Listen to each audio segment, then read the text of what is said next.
जैसा कि आप थंबनेल देख के ही समझ गए होंगे, बात हो रही है श्री राहु की। क्या है, श्री राहु अच्छे हैं, खराब हैं, हमें डरना चाहिए या हमें खुश होना चाहिए? इसी बात पर हम लोग आज इस वीडियो में चर्चा करेंगे। मैं आप सबका अपना ज्योतिष अजय सिंह। अगर आप मेरा परिचय जानना चाहते हैं तो एक होनहार काबिल लड़के का पिता हूँ और फुल टाइम ज्योतिष कर रहा हूँ, पढ़ाता हूँ।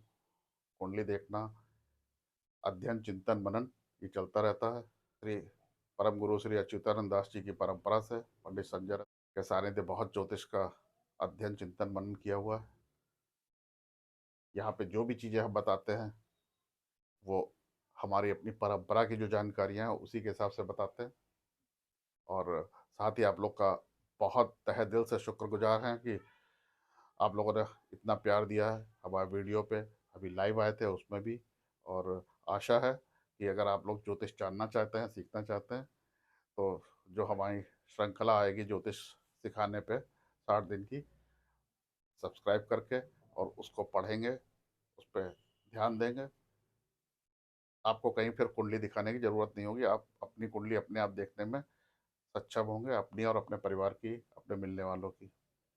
तो चलिए बात करते हैं राहु की।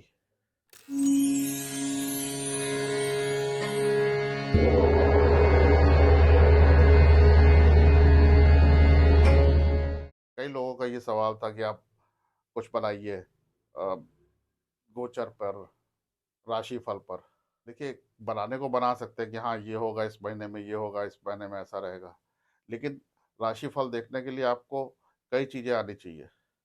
जैसे अगर हम बात करें अपने स्वास्थ्य की, तो इसके लिए हम अपने चंद्र राशि को देखेंगे।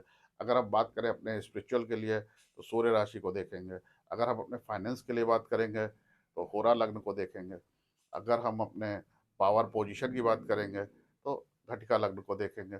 इस तरीके से अलग अलग लग्न से है। तो जो राशिफल हम लोग बनाते हैं वो कमोबेश 40-50% जो है वो मिल सकता है आपकी राशि से। तो बहुत ज़्यादा वो नहीं है, इसीलिए महर्षि पराशर ने बहुत ज़्यादा उसमें नहीं है, उसको दशाओं के संग में देखने को कहा गया है। तो यहाँ पे जब बात राहु की हो रही है तो अब हम लोग राहु पे आते हैं कि हमने राशिफल बनाने की बजाय क्यों राहु को चयन किया था। देखिए, इस पूरे वर्ष 2024 में राहु जो है वो मीन राशि में रहेगा। राहु के बारे में जो बेसिक नॉलेज है वो तो आपको पता ही होगा कि ग्रे कलर है, ब्लूइश ग्रे कलर है, और सिर है, धड़, केतु है। इस तरीके की सारी चीजें आपने सब पढ़ी होगी। इसका जो वैदिक अंक है वो 4 है।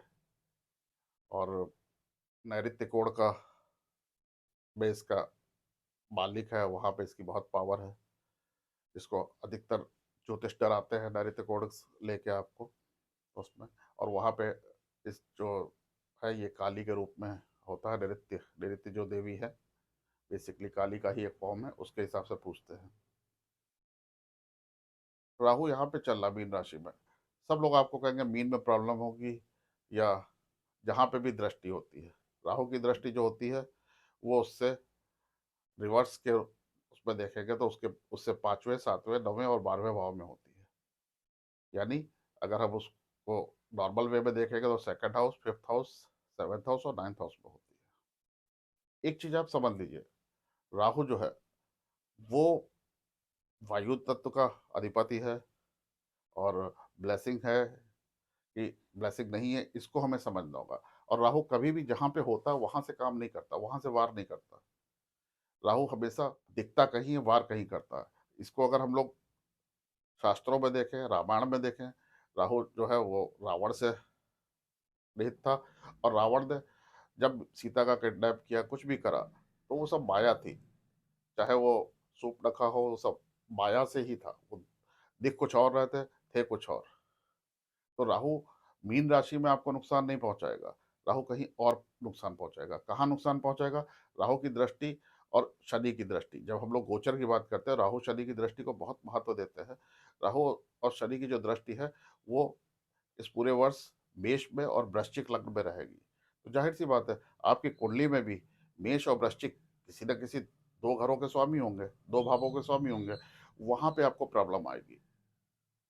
अगर वो मेष या वृश्चिक में आपकी लग्न है तो आपके नेम फेम पे, हेल्थ पे प्रॉब्लम आ सकती है।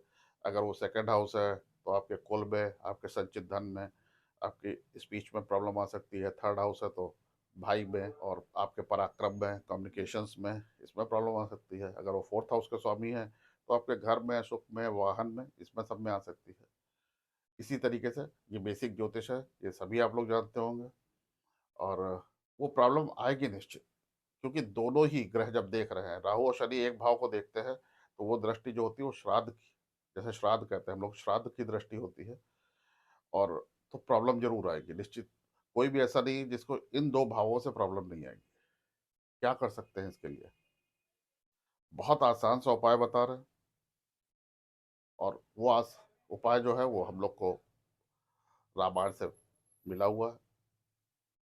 रामायण में राहु, जैसे कहते हैं कि दशानन को जब कहते हैं, उनके 10 सिर थे। 10 सिर थे। राहु हमारा जो है वो पुनर्जन्म का कारण भी है।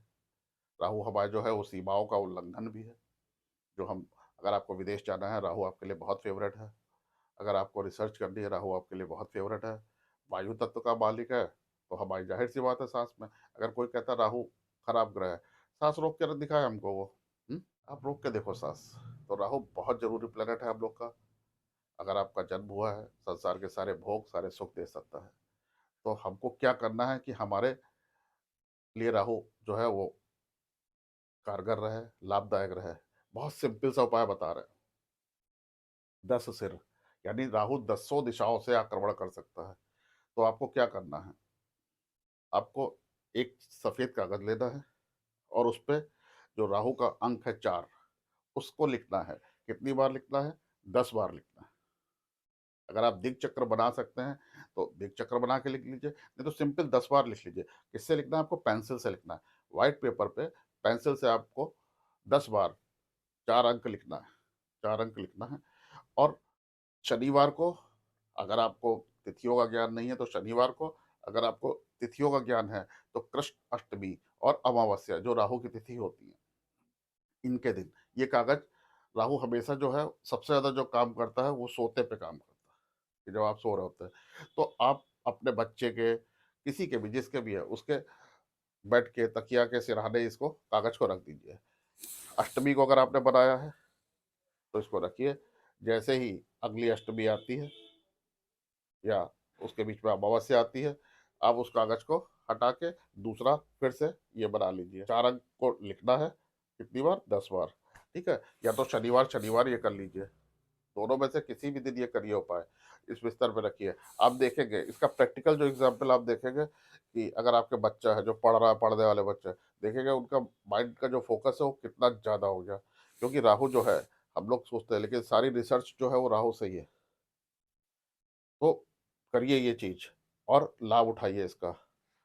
सिर्फ छोटा सा उपाय है, एक पेंसिल का खर्च है, और वो जो कि आपके बच्चे के बॉक्स में होगी, ज्योमेट्री बॉक्स में होगी। कागज पे, सफेद कागज पे, छोटे से सफेद कागज पे 10 बार 4 अंक लिखिए। और बस उसको अगले शनिवार पे या अगली अष्टमी या अमावस्या पे उसको बदल के दूसरा कागज कर दिए। जो कागज है उसको कहीं पे भी, आपको गमले अमले में कहीं पे भी है उसको डाल दीजिए। अगर आपके घर में जहाँ पे भी गमला है जिसमें आप पानी डालते हो वहां डाल दीजिए। ठीक है। अगर वो नैऋत्य कोण में है तो बहुत अच्छी बात है, और अच्छी बात है। करिए ये उपाय और देखेंगे कैसे चेंज होते हैं, कैसे राहु का कुछ भी निगेटिव आपको फील नहीं होगा और हमेशा आपके लिए फलदायी रहेंगे। तो चलिए करिए। और अगर आप पहली बार आए हैं या चैनल आपने सब्सक्राइब अभी तक नहीं किया है, अगर आपको अच्छा लग रहा है तो सब्सक्राइब करिए। अपने मित्रों से, अपने साथियों से, अपने परिवारजनों से कहिए सब्सक्राइब करें। और साथ ही जो हम लाइव आएंगे उसमें अगर आपका कोई प्रश्न है, ज्योतिष का कोई सवाल है, कोई विषय है, किसी भी विषय में पूछना है आपको, तो श्री लग्न, इंदु लग्न या कोई भी, तो उस पर आप पूछ सकते हैं किसी भी ज्योतिष के टॉपिक पे। या अपनी कुंडली दिखा के कोई आपकी समस्या है उसका निःशुल्क समाधान प्राप्त कर सकते हैं। तो शेयर करिए और बस अपना प्यार हमको दीजिए, और हम लोग मिल के एक अच्छे से परिवार के रूप में बढ़े, आगे चले, यही कामना है। नमस्कार, जय श्री राम, वंदे मातरम।